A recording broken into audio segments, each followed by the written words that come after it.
judges onto the stage for a quick little chat. So here's the funny thing. They won't tell me who won the pitch slam. So I still don't know. So they know, I don't know. We're all going to find out together.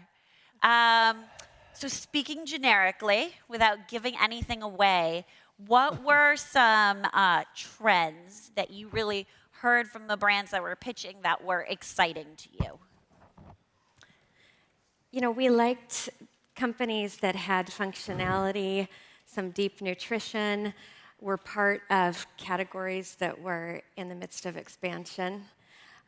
Love great branding. Yeah. It seemed like there was a lot of plant-based, like clearly that is a trend that is in everything now, from snacking to dessert to indulgence.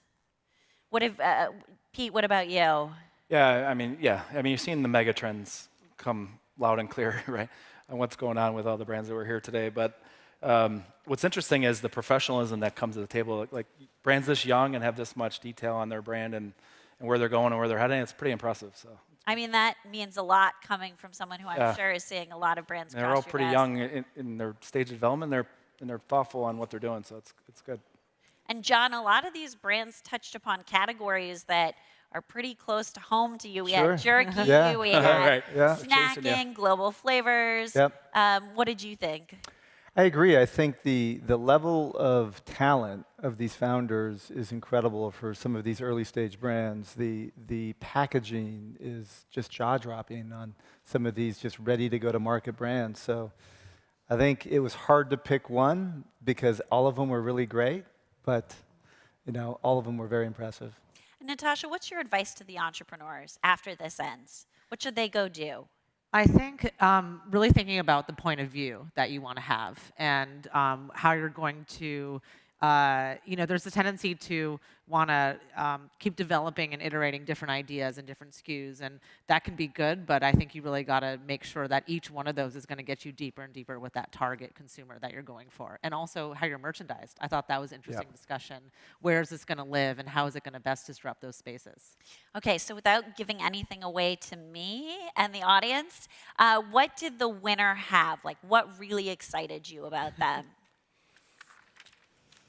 Anyone? John? Yeah, I'll go first. I mean, I think just to pick up off Natasha's point, I think this brand has the most opportunity to stretch into multiple parts of the store. I think there is a lot of white space in terms of a potential repositioning of finding a home with a new vegan twist to it. We thought this brand was really built for social media and for a lot of consumer engagement, for leveraging alt channels, a whole host of alternative channels, and delivering something that had a unique riff on the theme within their category. Okay. Anything else you guys want to share, Pete, Natasha? Just really superior branding overall. Just a beautiful concept and something you'd really want to reach out and grab, and that you'd be proud to kind of share and educate your friends and family with. And that means a lot coming from the fact that you just spoke about building your badass brand. So I think that's a huge compliment. Well, without further ado, let me grab the cup. The coveted cup. So the winner of the 301 Pitch Slam Volume 4 is Watermelon Road. Come on up.